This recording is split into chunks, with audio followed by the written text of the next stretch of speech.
Bodhisattva doctor Babasaheb Ambedkar या महामानवाला त्रिवार अभिवादन. तिथे उपस्थित भिक्खू संघ, पूजनीय भिक्खू संघ, भिक्खुनी संघ या संघाला सुद्धा त्रिवार अभिवादन. तसेच या 2 दिवसीय धम्म परिषदेला उपस्थित माझ्या बौद्ध बंधू भगिनींनो, उपासक उपासिकांनो, आज भारताच्या इतिहासामध्ये अतिशय महत्वाचा दिवस आहे आणि तो दिवस म्हणजे गणराज्य दिवस. त्याला रिपब्लिकन डे म्हटलेला. या रिपब्लिकन डेच्या सुद्धा दिनाच्या आपल्या सर्वांना शुभेच्छा, मंगलकामना. प्रत्येक दिवसाचं एक अतिशय आगळं वेगळं असं महत्व बाबासाहेबांच्या दृष्टिकोनातून आपल्याला बघायचं आहे. 26 नोव्हेंबर 1949 ला भारताने संविधान स्वीकृत केलं आणि त्यानंतर 26 जानेवारी 1950 ला या भारतामध्ये खऱ्या अर्थाने लोकशाही रुजायला सुरुवात झाली. लोकशाही म्हणजे काय? आपल्याला सतत जे काही अब्राहम लिंकन असेल, वेगवेगळे ऑथर असेल, जॉन डू असेल, ऑगस्टाईन असेल, यांच्या व्याख्या सांगितल्या. लोकशाही म्हणजे लोकांचे लोकांसाठी चालवलेले राज्य म्हणजे लोकशाही. बाबासाहेब काय म्हणतात? लोकशाही म्हणजे काय? की कुठल्याही प्रकारची रक्तविरहित क्रांती न करता सामाजिक, आर्थिक, राजकीय बदल म्हणजे लोकशाही. बघा किती सुटसुटीत अशी व्याख्या बाबासाहेबांनी गणराज्य व्यवस्थेची केलेली आहे. आणि जे गणराज्य, जी संविधान आजच्या दिवशी या भारतामध्ये लागू झालं, त्याच दिवसापासून या भारतामध्ये मनुस्मृती पूर्ती गाडली गेली आणि खऱ्या अर्थाने बौद्ध शासन, बुद्धाची शासन प्रणाली, कपिलवस्तूची शासन प्रणाली, वैशालीची शासन प्रणाली या भारत भूमीमध्ये, या जम्बूद्वीपामध्ये लागू करण्यात आली. कारण भारताचं जे जुनं नाव आहे त्याला जम्बूद्वीप म्हटलं जायचं बुद्ध काळामध्ये. आणि या जम्बूद्वीपामध्ये बाबासाहेबांसारख्या बोधिसत्वाने या बौद्ध धर्माला पुनर्जीवित केलं आणि बौद्ध धर्माची पताका किंबहुना भारतातच नव्हे तर जगाच्या पाठीवर त्यांनी फडकवण्याचा विश्वविक्रम आजच्या दिवशी केलेला. म्हणजे गणराज्य काय आहे समजून घेऊया आणि मग माझ्या विषयावर येतो. गणराज्य पद्धती. गणाचं राज्य. गण म्हणजे काय? गण म्हणजे संघ. जे काही विनय पिटकामध्ये आलेले आहे, गण म्हणजे संघ. गणाचा पती म्हणजे भगवान बुद्ध. लक्षात घ्या. पण आपल्यावर गणपतीचं मारा करण्यात आला. फक्त काय केलं त्यांनी? मुंडक जे आहे डोकं भगवंताचं बाजूला काढलं आणि हत्तीचं मुंडक तिथे लावून दिलं. गणपती. गणपती म्हणजे संघाचा पती भगवान बुद्ध होय. मग ही गणराज्य व्यवस्था बुद्धाच्या काळामध्ये कुठे कुठे होती? तर वैशाली असेल, लिच्छवी वैशालीचे जे होते, कपिलवस्तू असेल आणि विशेषतः भगवंतांनी वैशालीच्या गणराज्याला आदर्श गणराज्य पद्धती मांडलेली आहे. का? कारण वैशालीला कुठलाही राजा पराभूत करू शकला नाही. अजातशत्रू या राजाने ठरवलं, तो मगध सैनिक बिंबिसाराचा पुत्र होता, की आपण वैशालीचं राज्य हस्तगत करायचं. आणि म्हणून त्यांनी वर्षकार ब्राह्मणाला पाठवलं आणि वर्षकार ब्राह्मणाला पाठवून भगवंताकडनं ते बदलून घेतलं की वैशालीला का पराभूत करता येत नाही. तर आनंदाने विचारलं, म्हणते भगवंता, वैशालीमध्ये असं काय आहे, काय गमक आहे, काय यशाची राग आहे त्यांचं की त्यांना पराभूत कोणीच करू शकत नाही. तर भगवान म्हणतात, आनंदा, वैशालीचे लोक बज्जी हे 7 गोष्टीचं पालन करतात. त्याला सप्तपरिहाय धम्मा म्हटलेला. काय आहे बघा, बाबासाहेबांनी जे काही घेतलेलं आहे, बाबासाहेब म्हणतात आपल्याला बिंबवण्यात आलं की बाबासाहेबांनी राज्यघटनेची मूल तत्व स्वातंत्र्य, समता, बंधुता, न्याय हे कुठून घेतलं? फ्रेंच राज्यक्रांतीतून. 6वी 7वीचं तुम्ही सिव्हिक्सचं पुस्तक काढा. इतिहास किती बदलता, कशा प्रकारे या ब्राह्मण लोकांनी, शेंडीवाल्या लोकांनी चुकीचा इतिहास आपल्याला सांगितला. बाबासाहेब म्हणतात व्हॉट इज इंडियन हिस्ट्री?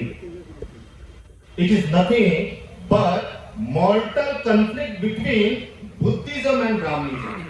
इतकी सुटसुटीत व्याख्या, तर्कशुद्ध व्याख्या जगामध्ये कोणीच केली नाही इतिहासाची. काय सांगितलं इतिहास म्हणजे काय? भूतकाळामध्ये घडलेल्या घटनांचा इतिहास म्हणजे इतिहास झालं. अहो ही काय व्याख्या, काय बोलता तुम्ही, काय सांगता, काय शिकवता? कारण ब्राह्मणांनी मनुस्मृतीच्या माध्यमातून या भारत भूमीवर वर्ण व्यवस्थेची उतरंड व्यवस्था लागली आणि या जम्बूद्वीपाला, या भारत भूमीला गुलाम करून टाकला. पण तो इतिहास बाबासाहेबांनी उजाडला. क्रांती प्रतिक्रांती हे पुस्तक वाचा तुम्ही. काय म्हणतात Babasaheb? What is Indian history? भारताचा इतिहास काय आहे? दुसरा तिसरा काही नाही आहे, तर ब्राह्मण संस्कृती आणि बौद्ध संस्कृतीचा जीवघेणा संघर्ष आहे. की ब्राह्मण संस्कृती श्रेष्ठ की बौद्ध संस्कृती श्रेष्ठ.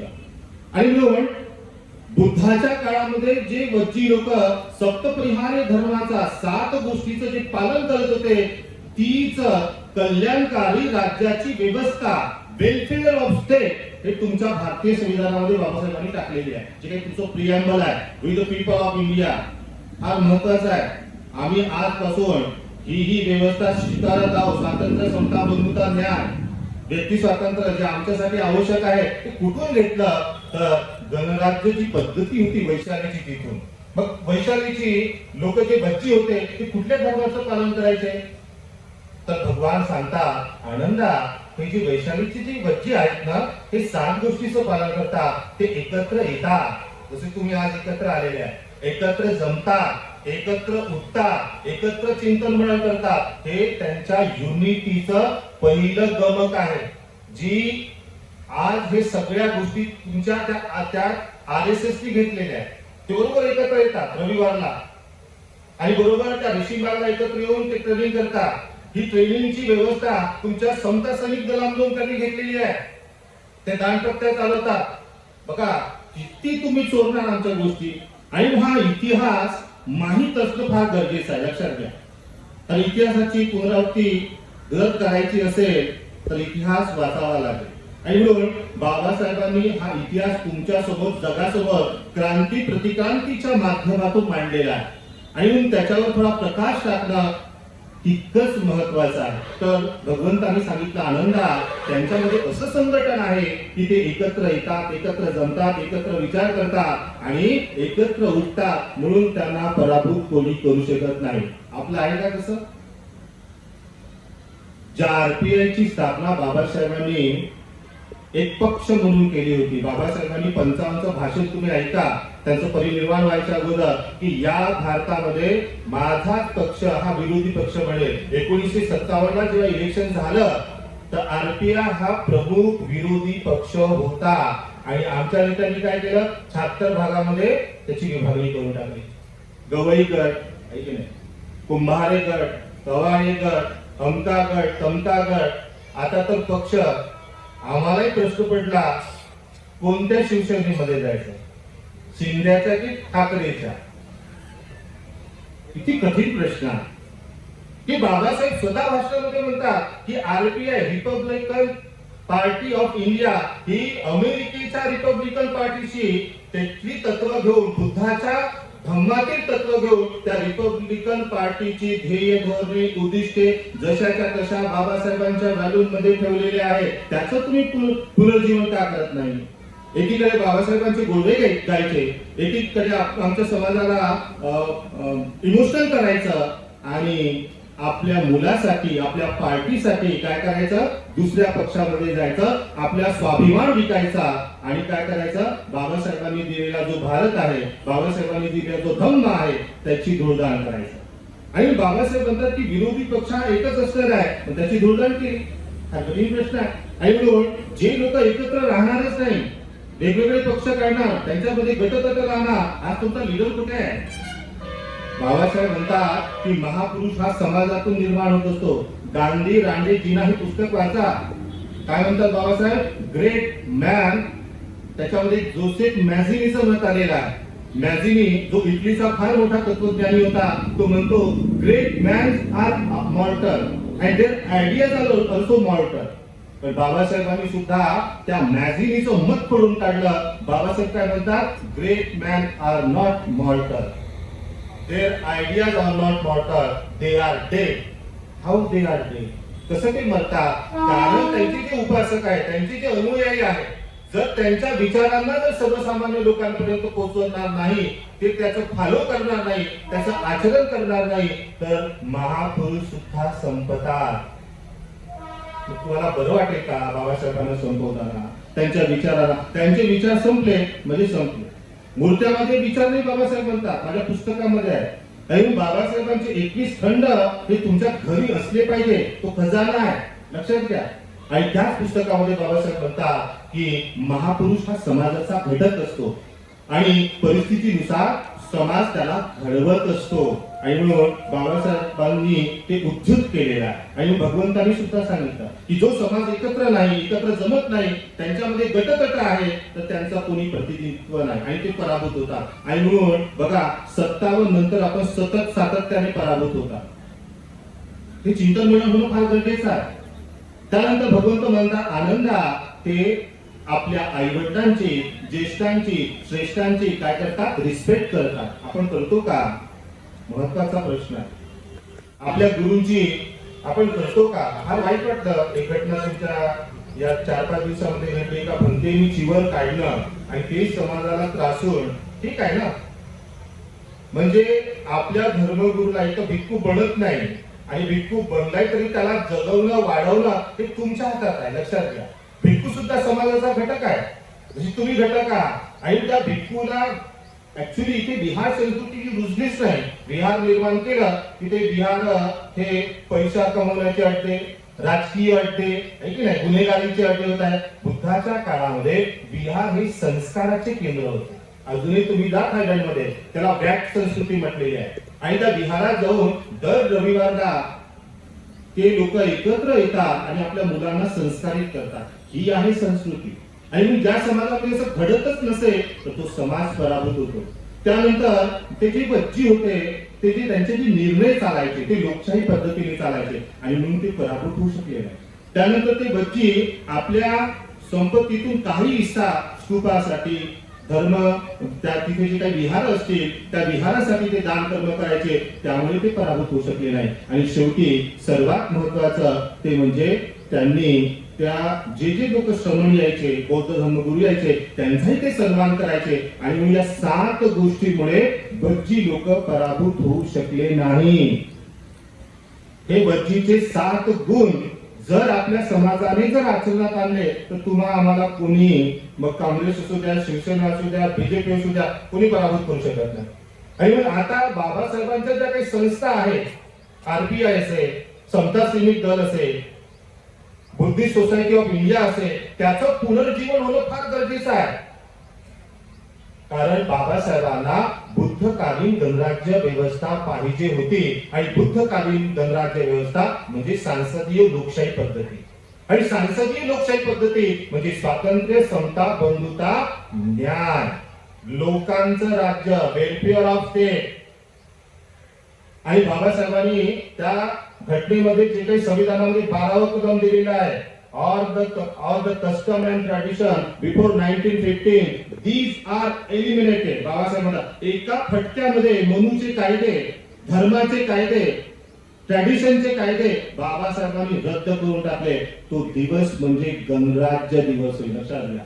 आणि ही गणराज्य व्यवस्था कुठून घेतली बाबासाहेबांनी? बौद्ध गणराज्य व्यवस्थेतून, भिक्खू विनयातून. भिक्खूचे विनय तेच होते. भगवान बुद्धाच्या काळामध्ये जो भिक्खू संघाचा जो विनय होता, जे 227 नियम आणि भिक्खूंसाठी ते 311 नियम आखून दिले होते, ते सांसदीय लोकशाही पद्धतीवर. आणि भगवान बुद्धांनी जे काही विनय पीठक दिलं होतं, ते विनय पीठक म्हणजे कोड ऑफ कंडक्ट, भिक्खूंचं संविधान होतं, लक्षात घ्या. आणि म्हणून आजचा दिवस अतिशय महत्वाचा. आपल्याला फक्त गणराज्य दिवस आपण मानतो, एखादी देशभक्तीचे गाणे लावतो, झेंडा आपण हे करतो, फैरवला की चाललं. तसं नाही. आपल्याला या देशामध्ये बुद्धाची तत्व रुजवावी लागेल.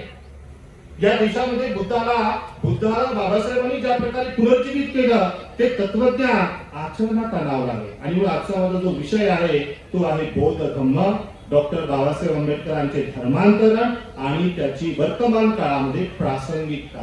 काय आहे बौद्ध धम्म? महत्वाचा प्रश्न. साऱ्या प्रश्नाचं उत्तर तुम्ही बुद्ध आणि त्यांच्या धर्मामध्ये या ग्रंथात आहे. किती वेळा वाचला आपण बघा, पण नाही सांगता येत. एखाद्या विद्वानालाही सांगता येत नाही, आम्हालाही सांगता येत नाही, पण अभ्यास तर करावा लागेल. कारण शिक्षण हे वाघिणीचं दूध आहे आणि जो कोणी प्राशन करेल तो वाघासारखा गुणगुण. पुढे सुद्धा म्हणतात की शिक्षण हा माणसाचा तिसरा डोळा आहे, तो तुम्हाला विकसित करावा लागेल. कारण तुमचे हक्क आणि अधिकार सहज मिळणार नाही. या भारतातील अधिकारी वर्ग इतका जातीवादी आहे की 24 तास त्याच्या डोक्यामध्ये जाग भरलेली आहे. तो काय कराल तुम्ही? Justice deny.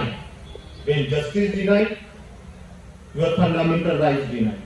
तुम्हाला जर हक्कच मिळाला नाही, न्याय मिळाला नाही, तर तुमचे हक्क अधिकार नाकारले जाईल. हे बाबासाहेबांना माहित होतं.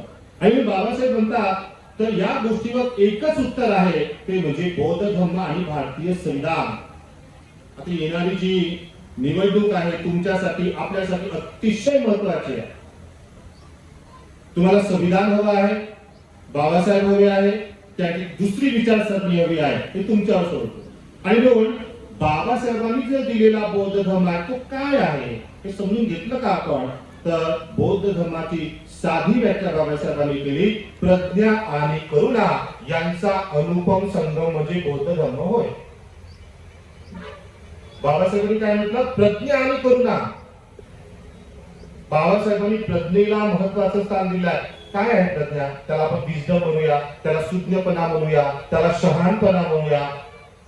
A knowledge which based on your experience level, my experience level, that is called wisdom. ही व्याख्या बाबासाहेबांनी केली. आणि भगवंताच्या भाषेमध्ये, पाली भाषेमध्ये 3 प्रकारच्या भगवंतांनी प्रज्ञा सांगितल्या. श्रुतमय प्रज्ञा, चिंतनमय प्रज्ञा आणि भावनामय प्रज्ञा. भावनामय प्रज्ञा म्हणजे अनुभूतीचं ज्ञान की जे बाबासाहेबांनी प्राप्त केलं. ज्या बाबासाहेबांना उच्च विद्याविभूषित झाल्यानंतर बडोद्याच्या संस्थानामध्ये नोकरी करताना जो काही कटू अनुभव आला, एखादा एक क्लर्क जेव्हा त्यांच्या टेबलवर फाईल फेकतो तेव्हा त्या महापुरुषाची किती मनाची दयनीय अवस्था असेल बघा तुम्ही.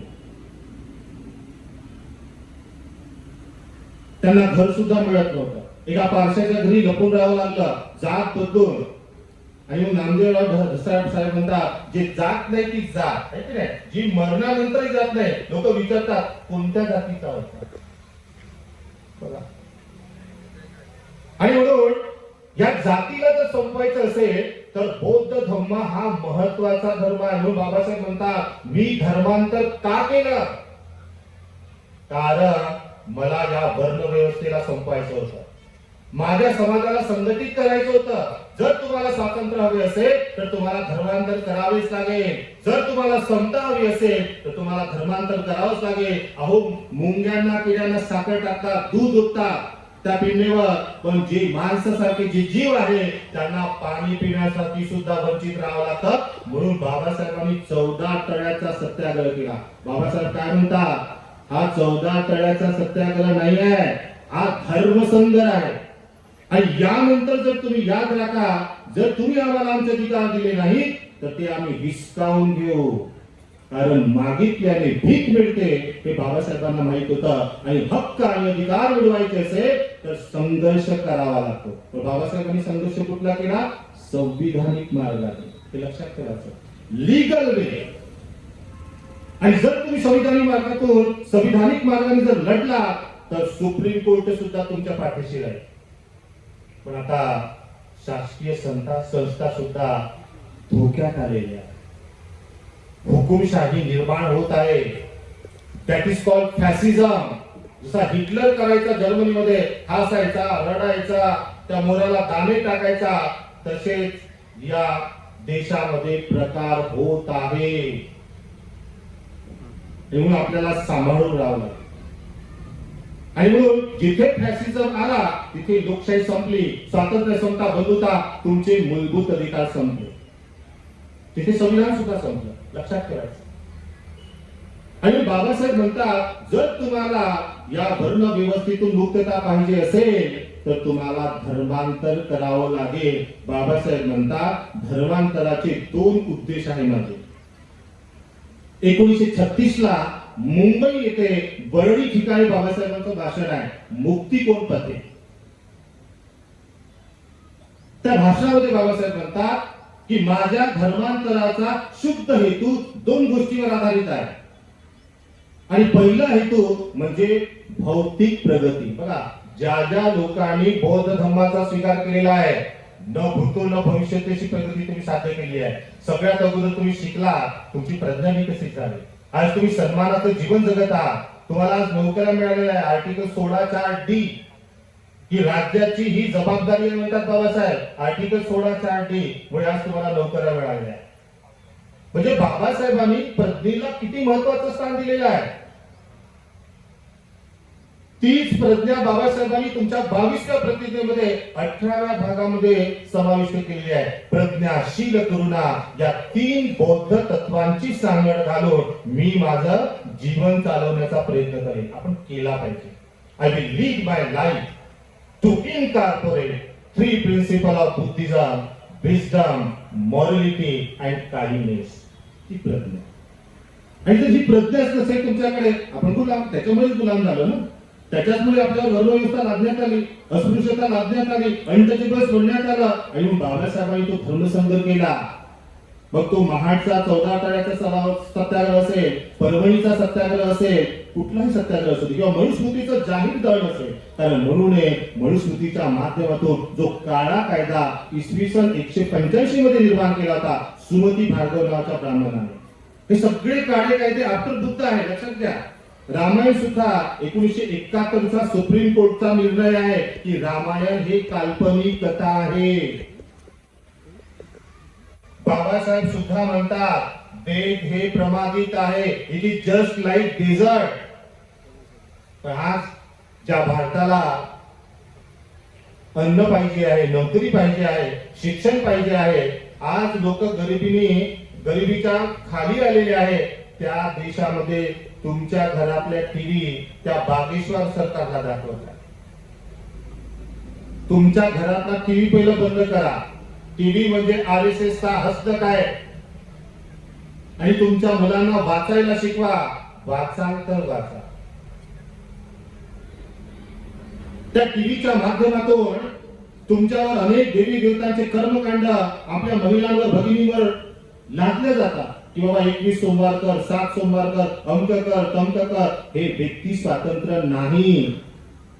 त्या पुस्तकवाल्या, त्या शेंडीवाल्या ब्राह्मणाला तुम्ही 20,000 करोड रुपये त्या पुस्तकाच्या, त्या संतोषी माता नावाच्या छोट्याशा पुस्तकातून 20,000 करोड रुपये त्या ब्राह्मणाच्या तुम्ही घशात टाकलेले आहे.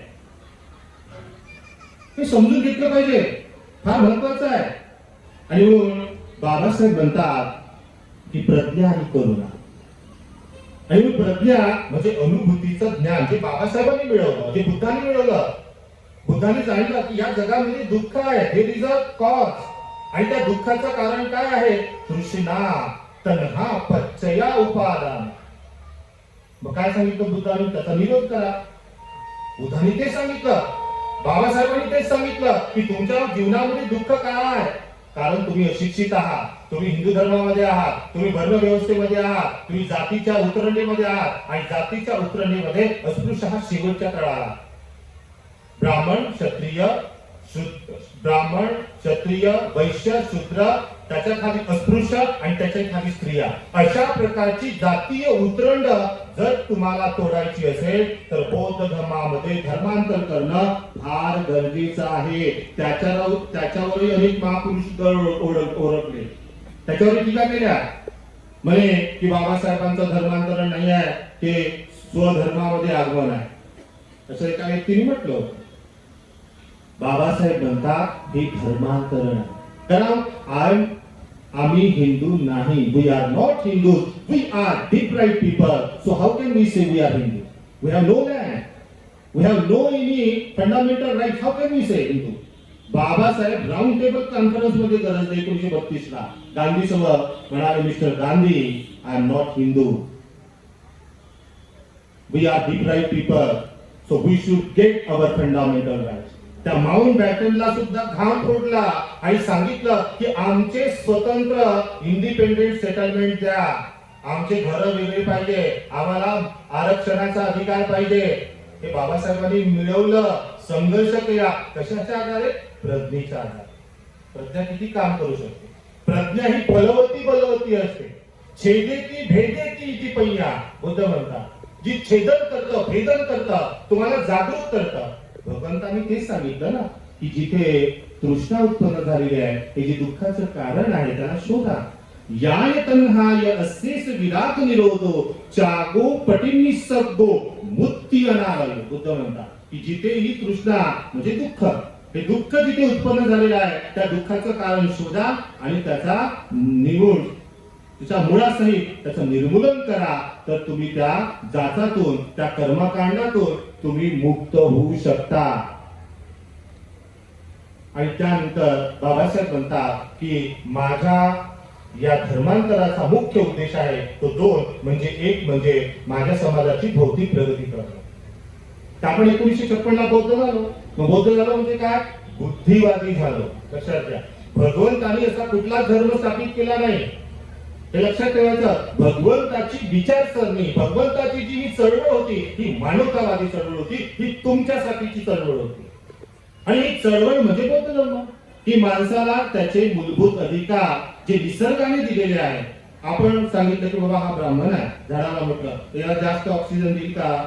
नाही. हा शूद्र आहे, याला कमी देईल का? नाही देत ना. निसर्ग, सूर्य सर्वांना प्रकाश देतो, हवा सर्वांना उठू देतो, पाणी पिल्यामुळे सर्वांची तहान सुद्धा ही शांत होते. मग इथे ब्राह्मण श्रेष्ठ कसा? म्हणून बाबासाहेब म्हणतात की हिंदू धर्म हा कर्मकांडावर, जाती व्यवस्थेवर आधारित आहे, वर्ण व्यवस्थेवर आधारित आहे. आणि हा असा मजला आहे की ज्याच्यामध्ये तुम्हाला चढायला तर शिड्या आहे, पण उतरायला शिड्या नाही. एकदा ब्राह्मण त्या ब्राह्मण कुळामध्ये जन्माला आला तर तो किती नीच असेल तरी तो श्रेष्ठ आहे. एखादा क्षत्रिय त्या कुळामध्ये नीच जन्म आला तर तो किती तो शूर नसेल तरी तो क्षत्रिय आहे. बुद्ध म्हणतात तसं नाही चालत. न जच्चा वसला होती न जच्चा ब्रह्मनो, कम्मुना वसला होती कम्मुना ब्रह्मण. जन्माने कोणी ब्राह्मण होणार नाही ते, है ना. राजा का बेटा राजा नहीं बनेगा. हेच तर संविधानाचं गमत आहे. हेच तर आजच्या गणराज्य दिवसाचं महत्व आहे. राजा का बेटा राजा नाही बनेगा.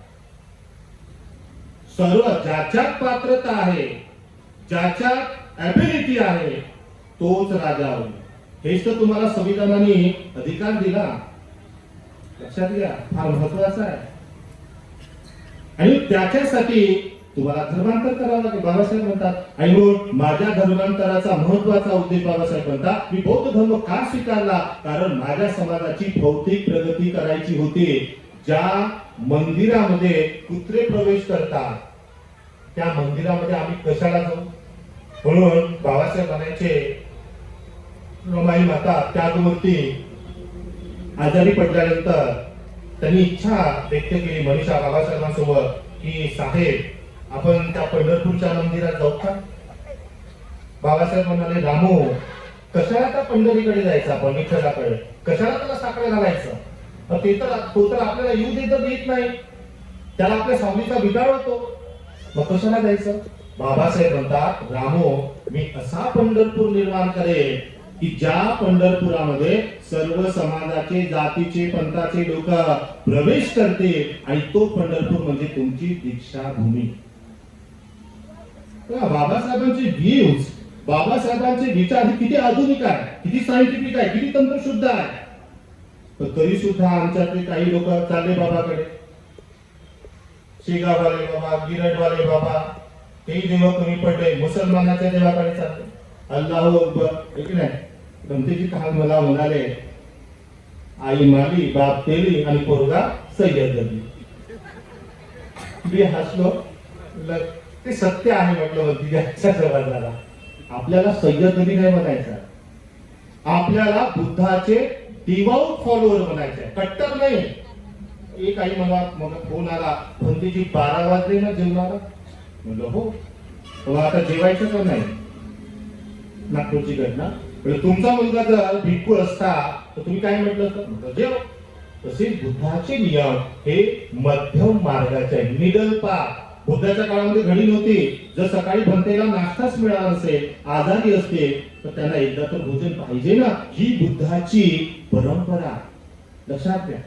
बाबासाहेबांना तेच हवं होतं की माझ्या समाजाने बौद्ध धर्म, बुद्धिवादी धर्म, शास्त्रीय धर्म, सायंटिफिक धर्म हा आचरणात आणून आपलं कल्याण साधलं पाहिजे. आणि म्हणून बाबासाहेब म्हणतात माझ्या समाजाची भौतिक प्रगती साध्य करण्यासाठी मी धर्मांतरण केलेलं आहे. हे धर्मांतरण आहे बाबासाहेब म्हणतात. धर्मांतरण म्हणजे काय, एखादा जीव मरायचा असेल, दुसरा जीव निर्माण करायचा असेल तर एखाद्या जीवाला मरावं लागतं ना. तेव्हा त्या नवीन शरीरामध्ये नवीन रूप, नवीन चेतना ही निर्माण होऊ शकते. त्या धर्मामध्ये नाही. तर इकडे हिंदू म्हणायचं, इकडे महाराय म्हणायचं, बौद्ध म्हणायचं. दोन्ही हाताने घंटी वाजून नाही जात. आपले लोक तसेच करत आहेत. इकडे बौद्धही म्हणायचं आणि दिवाळी आली चकल्या नाही केल्या, लाडू नाही केले, पोळा आला गोड नाही केले. सोडा ते संस्कृती. आपली संस्कृती ही बौद्ध संस्कृती आहे आणि बौद्ध संस्कृतीचे प्रत्येक सण हे पौर्णिमा आहे, अमावस्या आहे, अष्टमी आहे.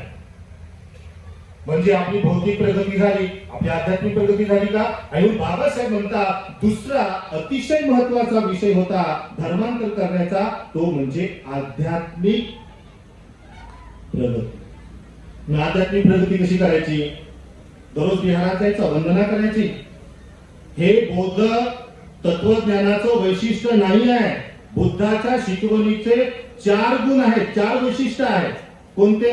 भगवान बुद्ध म्हणतात की मन हे सर्व संस्काराचं माहेरघर आहे. पंडितनी म्हटलं म्हणून बुद्धंगमाधंबा बडोसे ठामरोमया मनसाची पदुत्थेन भासती वा करोती वा ततोन दुःखमलवेती चक्कन वरदपद.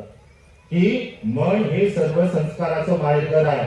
मनामध्ये चांगले वाईट विचार निर्माण होत असतात आणि एखाद्या व्यक्तीने हिंसेचं कर्म केलं तर ते वाईट कर्म, ज्या प्रकारे बैलगाडीची चाकं त्या बैलाच्या मागे चालतात, अशाच प्रकारे त्या व्यक्तीने केलेले अकुशल कर्म त्या माणसाच्या मागे चालतात आणि दुःखाची निर्मिती होते. जर एखाद्याने हिंसा केली, पोलीस येतात, पकडून नेतात, ठीक आहे, लोक नाही. पण मनाचा तर संस्कार झाला ना. एक पहिली हत्या केली, दुसरी करतो, तिसरी करतो, चौथी करतो. म्हणजे त्याचे जे संस्कार आहे ते त्याच्या मागे मागे येत असतात. आणि म्हणून भगवान बुद्धाच्या शिकवणीचं पहिलं लक्षण काय आहे की मन हे सर्व संस्काराचं माहेरघर आहे. हे पहिलं लक्षण आहे. लक्षात घ्या, लक्षात ठेवा. हे सगळं बाबासाहेबांनी, बुद्धांनी त्यांच्या धर्मामध्ये भगवंतांनी काय स्वीकारलं या चॅप्टर मध्ये आहे. भगवान बुद्धाच्या शिकवणीचं दुसरं वैशिष्ट्य आहे की मनाला संस्कारित करा. Mind is prime and mind is forerunner of all deeds, good deeds and bad deeds. Buddha म्हणतात की मन हे प्रधान आहे, मन हे सर्व संस्काराचं माहेरघर आहे आणि मनाला संस्कारित करा. कसं करा. पंचशीलाचं पालन करा, अष्टोपचं धारण करा. बाबासाहेब ते सांगतात to maintain purity of life is Dhamma. जीवनाची पवित्रता धारण करणं म्हणजे धम्म होय. मग जीवनाची पवित्रता कशी धारण करा. कायची शुद्धता, वाचीची शुद्धता, मनाची शुद्धता. या काया वाचा मनाने कोणत्याही प्रकारचे पाप कर्म, अकुशल कर्म न करणं म्हणजे पवित्र जीवन धारण करणं. आणि ज्या व्यक्तीचं जीवन पवित्र आहे, बाबासाहेब काय म्हणतात, तो निष्कलंक आहे, तो पवित्र आहे. आणि निष्कलंक व्यक्ती, पवित्र व्यक्तीच आध्यात्मिक प्रगती करू शकतो. तोच व्यक्ती जीवनाची शुचिता साध्य करू शकतो. जीवनाची शुचिता कसं साध्य कराल. 10 पारमितांचं पालन करू. काय आहे 10 पारमिता. 10 पारमिता पारिपुर्या. दान, शील, नेखम, प्रज्ञा, वीर्य, खंती, सच्च, मैत्री आणि उपेक्षा. ज्या 22 प्रतिज्ञामध्ये बाबासाहेबांनी 12वी प्रतिज्ञाची समाविष्ट केली आहे की मी भगवंताने सांगितलेल्या 10 पारमितांचा अवलंब करेल. वाचलं का आपण? ही आहे तुमची आध्यात्मिक प्रगती. बाबासाहेबांची चर्या आपल्याला समजून घेणं फार गरजेचं आहे. त्यांचे जे पर्सनल जे सचिव होते, सेक्रेटरी नानकचंद रत्तू, त्यांनी आपल्या पुस्तकामध्ये उद्युक्त केलेलं आहे की बाबासाहेब बरोबर 5:30 उठायचे. सगळी तयारी केली, अलीपूर रोड जिथे बुद्ध विहार आहे, 5:45 बरोबर त्या विहारामध्ये टच व्हायचे. त्यांचं स्वागत करायला भंतीजी सुद्धा तिथे राहायचे, कारण बोधिसत्व होते. जागतिक बौद्ध परिषदेमध्ये बाबासाहेबांना जो विषय दिला होता अहिंसा, तो विषय वेळेवर बदलवला तिथल्या लोकांनी. आणि तिथले भिक्खू, तिथले लोक विद्वान बाबासाहेबांना म्हणतात की बुद्धाची कालमार्ग याच्यावर तुम्ही भाषण द्या. फ्रिक्शन ऑफ सेकंड मध्ये बाबासाहेबांनी भाषण दिलेलं आहे. बुद्ध की कालमार्ग. बाबासाहेब म्हणतात की आम्हाला कार्ल मार्क्स नको, कार्ल मार्क्स वर्ग संघर्ष सांगतो, पण भगवान बुद्ध हे अहिंसा आणि शांतीचे प्रतीक आहे. एखाद्या शत्रूला जिंकायचं असेल तर त्याच्याशी शत्रुत्व करून चालत नाही. कार्ल मार्क्स काय म्हणतो? हे भांडवलदार आहे, हे उद्योगशील आहे, उद्योगपती आहे, अदानी अंबानी दोनच लोक चालवत आहे ना तुमच्या भारतामधलं आता शासन. कालचाच एका एडिनबर्ग नावाच्या एका युनिव्हर्सिटीचा रिझल्ट आहे. जे काही त्यांचे शेअर वाढत आहे 100 पट ते त्यांनी वाढवलेले आहे. आज जे अंबानी अडानी जे 2 नंबरचे बिझनेसमॅन बनले, जगातले सर्वश्रेष्ठ उद्योगपती, हे कसे बनले? चोरी चपाटी करून, मनी लॉन्ड्रिंग, अफू, ड्रग्स त्या गुजरातच्या बंदरावर उचलल्या जातात. बघा भारतीय संविधानाला कसं खिळखिळ करत आहे ही शासन व्यवस्था. एकीकडे बाबासाहेबांचे गुणगान गायचे, एकीकडे भारतीय संविधानाचा गजर करायचा, आणि त्याच पद्धतीने बाबासाहेबांच्या संस्थांना, बाबासाहेबांच्या विचारांना मूठ माती टाकायची. कुठलाही राजकीय नेता, कुठलाही विरोधी पक्ष याच्यावर बोलत नाही. तुम्हाला बोलावं लागेल, तुम्हाला समजून घ्यावं लागेल. हे षडयंत्र, मनुवादी व्यवस्था याला वेळ लागणार नाही, तुम्हाला सांगतो. आणि बाबासाहेबांचं जे आध्यात्मिक जीवन आहे, ही बाबासाहेबांसारखी बोधिसत्व ज्यांनी 50,000 पुस्तकं वाचली, ज्यांनी जवळजवळ 33 डिग्र्या प्राप्त केल्या, ज्या महामानवाला, ज्या प्रज्ञासूर्याला 9 भाषेचं ज्ञान होतं, ज्या बाबासाहेबांनी 100च्या वर पुस्तकं लिहिली, त्यांचं जीवन चरित्र, त्यांची जीवनचर्या कशी होती. तर दररोज सकाळी 5:45 विहारात जायचे. असा कोणतरी व्यक्ती आहे का, एखादा इंजिनियर, डॉक्टर तुमच्या समाजातला की 5:45 वाजता विहारात जातो? आहे का म्हणते? कधी आला का एखादा इंजिनियर तुमच्या घरात? 50,000 पुस्तकांचं वाचन केलेले प्रज्ञासूर्य, ज्याला सिम्बॉल ऑफ नॉलेज म्हटलं युनोनी, ते बाबासाहेब 5:45 विहारात जातात. आम्ही थंडीच्या कुडकुडीने घरीच राहतो शेतात. बाबासाहेबांना क्षमा याचना पाठ होती. ओकास बंदामी म्हणते, भारत ऐनमय तत्तर. किती लोकांना पाठ आहे? पंचशिलाची याचना, बुद्ध वंदना, धम्म वंदना, संघ वंदना, रतन सुत्त, महामंगल सुत्त, जयमंगल अट्टगाथा. आणि शेवटी बाबासाहेब डोळे बंद करून अनापानसती करायचे आणि म्हणायचे, ओम मणी पद्मेहू, ओम मणी पद्मेहू, ओम मणी पद्मेहू. म्हणजे पद्म म्हणजे कमळ. ज्या प्रकारे कमळ हे चिखलामध्ये राहून सुद्धा त्याच्यावर कुठल्याही प्रकारचं पाणी किंवा चिखल त्याला स्पर्श करू शकत नाही, अशाच प्रकारे माझं मन सुद्धा त्या कमळाप्रमाणे विकसित हो, शुद्ध हो. याला म्हणतात स्पिरिच्युअल डेव्हलपमेंट. हे बाबासाहेबांना अपेक्षित होतं. आणि जो व्यक्ती शिलावर, समाधीवर, प्रज्ञेवर, मैत्रीवर प्रतिष्ठित झालेला आहे, तो दुसऱ्याचं अमंगल कसं करेल? त्याच्या मनामध्ये दुसऱ्यांप्रती करुणा निर्माण होईल. आणि जर एखाद्या शत्रूला जिंकायचं असेल तर त्याच्याशी शत्रुत्व करू नाही, अवैरेन वीरानी. काय म्हणतात बुद्ध? तुमच्या शत्रूला जर पराभूत करायचं असेल तर त्याच्याशी मैत्री करावं लागेल. 999 लोकांना ठार मारणाऱ्या अंगुलीमालाचं स्वातंत्र्य बुद्धांनी जंपलं, त्याला सन्मार्गावर आणलं. आणि हाही माणूस आहे, याला म्हणतात व्यक्ती स्वातंत्र्य. आपल्याला वाटतं की अरिस्टॉटलनी स्वातंत्र्य सांगितलं, पण अरिस्टॉटलनी गुलामगिरीचं समर्थन केलं, बुद्धांनी कधीही गुलामगिरीचं समर्थन केलं नाही. बुद्ध काय म्हणतात, सारे मानव प्राणी हे समान आहेत. ही बुद्धाची शिकवण आहे. आणि ही शिकवण हे केव्हा आपण विकसित करू शकतो, जेव्हा Wien you develop your spiritual development. बाबासाहेबांना हे सवय होतं आणि म्हणून बाबासाहेब म्हणतात, बौद्ध धर्म मी का स्वीकारला, कारण माझ्या समाजाची भौतिक प्रगती आणि आध्यात्मिक प्रगती त्यांना साध्य करायची होती. आणि ज्या व्यक्तीची भौतिक प्रगती आणि आध्यात्मिक प्रगती विकसित झाली, म्हणजे तो प्रज्ञा आणि करुणा यांचा अनुपम संगम साधेल. आणि ज्या व्यक्तीने प्रज्ञा आणि करुणा यांचा अनुपम संगम साधला, तो बौद्ध धर्मीय झाला. हेच तर बाबासाहेबांना हवं असतं. त्यानंतर डॉक्टर बाबासाहेब आंबेडकरांच्या विचाराची प्रासंगिकता.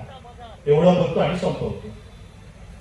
आज जी देशाची व्यवस्था आपण जी बघितलेली आहे, बघतोय, त्या काळामध्ये डिमॉनिटायझेशन नावाची संकल्पना या भारतामध्ये गव्हर्नमेंटने आणली आणि उल्लू बनवलं आपल्याला की हे बाबा प्रॉब्लेम ऑफ मध्ये तर सांगितलेलं आहे बाबासाहेबांनी. बघा, एकीकडे बाबासाहेबांना मोठं करायचं, बाबासाहेबांनी असं कधीच सांगितलं नाही. आता त्याचं मराठी ट्रान्सलेशन मी वाचलेलं आहे, त्या दिवशी घेऊन आलो 250 रुपयाचा. त्याचं प्रॉब्लेम ऑफ रुपीचं ट्रान्सलेशन डॉक्टर विजय कवी मंडल यांनी केलेलं आहे. काय म्हणतात बाबासाहेब त्या याच्यामध्ये, की दर 10 वर्षांनी जर तुमच्या अर्थव्यवस्थेला बळकट करायचं असेल तर ज्या काही मोठ्या मोठ्या नोटा आहेत त्या नोटा बंद केल्या पाहिजे. आपल्या गव्हर्नमेंटने काय केलं, 500च्या नोटा बंद केल्या, 1000ची नोट बंद करायला हवी अगोदर. किंवा ज्या डमी नोटा आहेत अर्थव्यवस्थेमध्ये, की ज्यामुळे तुमची पॅरलल अर्थव्यवस्था ही संपत आहे, जिथे मनी लॉन्ड्रिंग होत आहे, ती अर्थव्यवस्था मजबूत करण्यासाठी तुम्हाला त्या सरकारने दर 10 वर्षांनी तो निर्णय करायचा, संसद त्याला अनुमोदन देईल. RBI, reserve bank of India, ज्या 1 एप्रिलला बाबासाहेबांनी स्थापना केली, आपण एप्रिल फुल मानतो. हे बाबासाहेबांच्या विचाराचं पतन आहे, लक्षात घ्या. एप्रिल फुल कधीही मानायचा नाही, आता एप्रिल येईल. एप्रिल फुलला यंग हिल्टन या कमिशनच्या माध्यमातून बाबासाहेबांनी आरबीआयची स्थापना केली आणि या भारतामध्ये मध्यवर्ती केंद्रीय बँक निर्माण केली. हे बाबासाहेबांचं कॉन्ट्रीब्युशन आहे. गव्हर्नमेंटने काय केलं, रात्री 8 वाजता निर्णय काढला, मित्रों, मेरे भाइयों बहनों, आज से डिमोनिटाइजेशन किया जाएगा. 500 और 1000 की नोट बंद की जा रही है. हा निर्णय कसा वाटतो तुम्हाला? अब ज्या लोकांनी तुम्हाला निवडून दिलं, ज्या लोकांचे प्रतिनिधी त्या संसदेमध्ये आहे, त्यांना तुम्ही विचारलं नाही ना. It is called fascism. हे डिक्टेटरशिप आहे, लक्षात घ्या. म्हणजे बुद्धाचे, बाबासाहेबांचे जे विचार आहे, भारतीय संविधानामधले जे विचार आहे, स्वातंत्र्य, समता, बंधुता, न्याय, वेलफेअर ऑफ स्टेट, कल्याणकारी राज्याची संकल्पना कुठे आहे? आणि मग जर तुम्हाला कल्याणकारी राज्याची जर व्यवस्था जर या देशामध्ये शाबूत ठेवायची असेल तर बुद्धाचे विचार, बुद्धाचे क्रांतिकारी विचार, बुद्ध हे महापुरुष नव्हते, लक्षात ठेवायचं. आपल्याला चुकीच्या संकल्पना दिल्या. बुद्ध हे क्रांतिकारी महापुरुष होते की ज्यांनी तत्कालीन व्यवस्थेमध्ये यज्ञ, कर्मकांड, वर्णव्यवस्था, देवतावाद, ईश्वरवाद या सर्वांचा विरोध केला, कडाडून विरोध केला. पण तो कोणत्या मार्गाने? अहिंसेच्या मार्गाने. बाबासाहेब सुद्धा क्रांतिकारक महापुरुष होते की ज्यांनी कुठल्याही प्रकारचा हिंसेचा वापर न करता अहिंसक मार्गाने या समाजामध्ये वेगवेगळे लढे उत्पन्न केले. साधं नाही आहे. बाबासाहेब 25 वर्षाचे असताना कास्ट इन इंडिया नावाचा ग्रंथ MA साठी बाबासाहेबांनी अमेरिकेमध्ये एका परिषदेमध्ये वाचला की भारतामध्ये कशा प्रकारची उतरंड व्यवस्था आहे. त्यानंतर बाबासाहेबांनी 1915ला पहिल्यांदा हा ग्रंथ वाचल्यानंतर 18ला या देशामध्ये एक कमिशन आलं आणि त्या कमिशनच्या माध्यमातून रिझर्वेशनची मागणी ही बाबासाहेबांनी केली आहे, लक्षात घ्या. आणि म्हणून बाबासाहेबांच्या विचाराची प्रासंगिकता हीच आहे की जर तुम्ही बाबासाहेबांना वाचलं, बुद्धाच्या विचारांना वाचलं, तर ही जी प्रासंगिकता आहे विचारांची, ही विचारांची प्रासंगिकता आपल्याला शाबूत ठेवता येईल. म्हणजे बाबासाहेबांनी त्या काळामध्ये जे काही लिहिलं होतं, स्वातंत्र्य काय आहे, समता काय आहे, न्याय काय आहे, बंधुता काय आहे, कल्याणकारी राज्य कसं असलं पाहिजे, कल्याणकारी राज्यामध्ये सर्वहारा म्हणजे जे लोक कमजोर आहेत त्यांना आरक्षण मिळालं पाहिजे. अहो कुठल्याही प्रकारचा विरोध न करता ब्राह्मण लोकांना आर्थिक दृष्ट्या 10% रिझर्वेशन मिळून गेलं. ही काय गोम आहे? 50% वर रिझर्वेशन असलं पाहिजे. What is reservation? बाबासाहेब म्हणतात it is nothing but representation of different people. Babasaheb म्हणतात की मी जे काही अधिकार दिलेले आहे ज्या समाजावर, ज्या वर्ण व्यवस्थेने, या चातुर्वर्ण व्यवस्थेने हजारो वर्षापासून अन्याय अत्याचार केले आणि त्यांना मागे ठेवलं, या लंगड्या घोडांना समोर आणण्यासाठी, या मागासलेल्या लोकांना समोर आणण्यासाठी जी काही तजवीज मी केलेली आहे ती तजवीज म्हणजे रिझर्वेशन आहे. आणि म्हणून हे रिझर्वेशन सुद्धा संपत आहे. फक्त 2च पिढ्या आपल्या सुरुवातीला, आता 2 पिढ्या विकसित झाल्या तर त्या लोकांच्या डोळ्यामध्ये तुमचं रिझर्वेशन खूपच आहे. एवढंच नाही, आपल्यामध्ये शिकलेले सोकॉल्ड इंटेलिजंट लोक ते सुद्धा रिझर्वेशनचा विरोध करत आहेत. मग हजारो वर्षापासून आम्हाला अस्पृश्य तुम्ही आमच्यावर अन्याय केले, त्याचा बॅकलॅग कुठे गेला? तो कोण देणार? हा प्रश्न तुम्ही कधी विचारला नाही. आमचे लीडर जिकडे गेले, चला काँग्रेसच्या मागे, नाही बाबा थोडा कमी आहे, कमी जमिनीला. कांशीराम साहेब बनायचे, एक सापनाथ है तो एक नागनाथ है, दोनों में जहर है.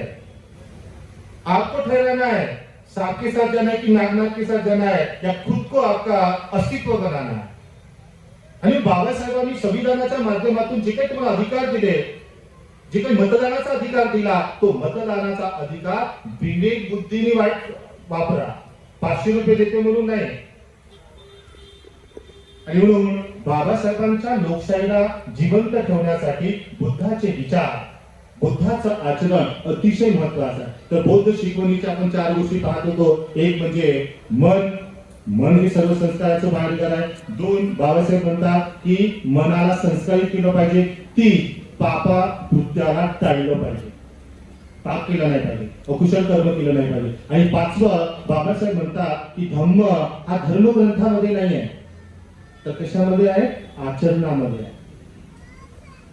आचरण अतिशय महत्वाचं आहे बौद्ध धर्मामध्ये. आणि जर तुम्ही आचरण केलं, बाबासाहेबांनी आदर्श दिला ना समाजासमोर. बाबासाहेब हे महानायक होते, आपले हिरो होते. मग आपला महानायक विदेशामध्ये राहताना कधी त्यांनी स्पर्श केला दारूला?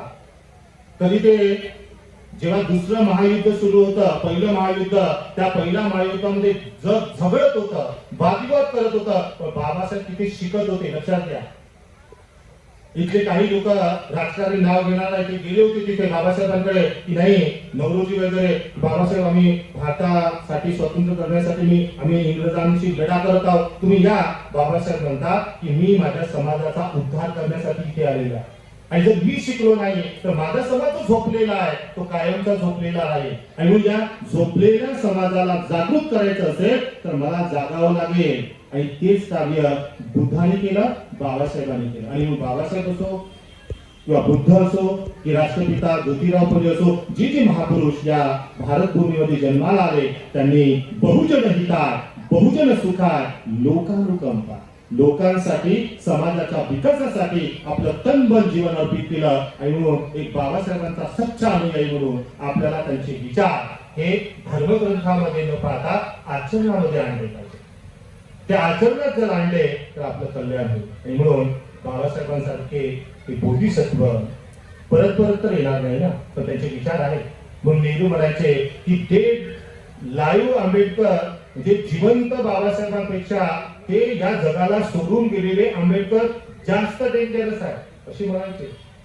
हे सत्य होत आहे. आणि म्हणून बाबासाहेबांच्या जर विचाराला जर आपण आचरणात आणलं तर निश्चितच आपले हक्क, आपले अधिकार हे आपण शाबूत ठेवू शकतो. आणि म्हणून त्याच्यासाठी भारतीय संविधान आता तुम्हाला वाचवायचा. आणि म्हणून बाबासाहेबांच्या संविधानाच्या माध्यमातून तुम्हाला जे काही मूलभूत अधिकार, स्वातंत्र्य, समता, बंधुता, न्याय, ही जी लोकशाही आपल्याला मिळालेली आहे, या लोकशाहीचं पालन करणं म्हणजे बुद्धाचं पालन करणं. बुद्धाचं पालन करणं म्हणजे स्वातंत्र्य, समता, बंधुता, न्याय या विचारांचं पालन करणं. तर आजच्या या धम्म परिषदेच्या माध्यमातून माझे विचार आपण सर्वांनी श्रवण करून जे काही पुण्यकर्म ग्रहण केलं, बुद्धाचे विचार असो की बाबासाहेबांचे विचार, हे आपल्याला चेतवणारे असतात. बाबासाहेब नेहमी म्हणायचे शिका, संघटित व्हा, चेतवा आणि संघर्ष करा. हे बहिष्कृत हितकारी सभेचं जे बाबासाहेबांनी 24 सप्टेंबर 1932 ला जी स्थापन केली होती त्या बहिष्कृत हितकारी सभेचं वाक्य होतं 1924 च्या बहिष्कृत हितकारी सभेचं, शिका, संघटित व्हा, चेतवा आणि संघर्ष करा. हा मूल मंत्र आपण लक्षात ठेवा अशी मी आशा बाळगतो. बुद्ध धम्म संघ या तीन रत्नाला, या प्रज्ञासूर्याला वंदन करतो. आपल्या सर्वांची मंगल कामना, सदिच्छा व्यक्त करून इथेच माझ्या देशाला समाप्त करतो. नमो बुद्धाय. जय भीम, जय भारत. साधु साधु साधु. आपण त्यांची धम्मदेशना ऐकली ते होते श्रद्धेय भिक्खू सम्यक हे डॉक्टर आणि प्राध्यापक आहेत. वसंतराव नाईक शासकीय कला व समाज विज्ञान संस्था नागपूर.